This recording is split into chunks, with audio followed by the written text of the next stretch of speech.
अरे भाई मंटो बंटो बस कर दो तुम लोग। तुम लोगों से कहा था कि फुप्पो सास को गिराना है। इतने दिन हो गए तुम लोग बाहर मंजिल में हो, लेकिन कुछ ना बिगाड़ पाई उनका। अच्छा, तो बाहर बेगम को बेबस करना इतना आसान काम नहीं है। तुम जो 10 साल यहाँ रही और काम करती रही, क्या कर लिया तूने? क्या बिगाड़ लिया बाहर बेगम का? बस बातें बनवा लो इनसे। हाँ तो मैं कैसे बिगाड़ती? मैं तो ठहरी उनकी बहू, और मेरी सास भी कौन? बाहर बेगम। ऊपर से जिम्मी, मेरा मियाँ मेरा साथ ही नहीं देता। वो तो अपनी माँ का चमचा है बस। और अब तो मैं वैसे भी घर से निकाली गई हूँ, है? मैं क्या कर लेती? लेकिन तुम लोग तो आसाद हो ना, बैठे हुए वहां पर। तुम लोगों को तो रिश्ते की कोई हथकड़ी भी नहीं लगी हुई है ना। तुम लोग फुप्पो सास के रोब में आते हो, फिर क्यों नहीं कर पा रहे कुछ? तो हम कौन सा बाहर मंजिल में बैठे हुए हैं? एक कमरे में कैद हैं। अब तो अपना आप बुरा लगने लगा है। कैदे तन्हाई में बैठे हैं, बस चुप चुपा के यहाँ से वहां निकल जाते। अब यहाँ बैठ के हम जो डोरियां हिला सकती हैं वो हिला रही हैं।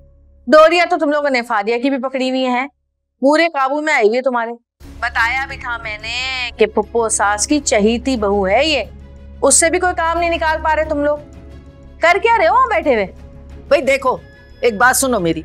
अगर तुम्हारी बहन फारिया को हम जो इस्तेमाल कर रहे हैं तुम्हें बुरा लग रहा है तो हम उसे छोड़ देती। अब बात सुन लो, हम फिर बाहर बेगम को बिल्कुल काबू नहीं कर सकेंगे और तुम यहाँ वापस मालिकन बन के नहीं आ सकोगी। सुन लो भाई, मुझे किसी की कोई फिक्र नहीं है। जिसको इस्तेमाल करना है, जिसको मोरा बनाना है, जिसके कंधे पर रख के बंदूक चलानी है चलाओ, लेकिन मेरा काम करो बस। मुझे उस घर में वापस आकर हुक्मरानी करनी है और इसका तख्त उलटना है बस। अच्छा तो सब्र कर लो, थोड़ा इंतजार कर लो, सब ठीक हो जाएगा। और यूं समझो कि तुम्हारा काम तो हो गया। इंतजार ही कर रही हूँ जब से।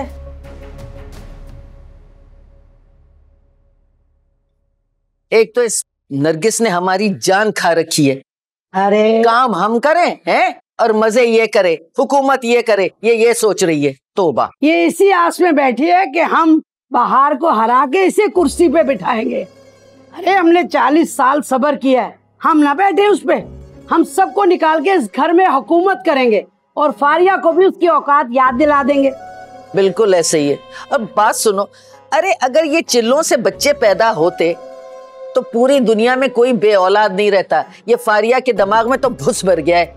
उल्लू ना हो तो मेरी बात सुनो, थोड़ा सा राउंड ना लगाएं ताकि बाहर बेगम को पता चले मुझे कैंसर है, कहीं भूल ना जाए। और राउंड लगा के प्लेट उठा, प्लेट उठा। हाँ, प्लेट तुम पकड़ लो ना, वो कैंसर वाला तो नहीं पकड़ सकता।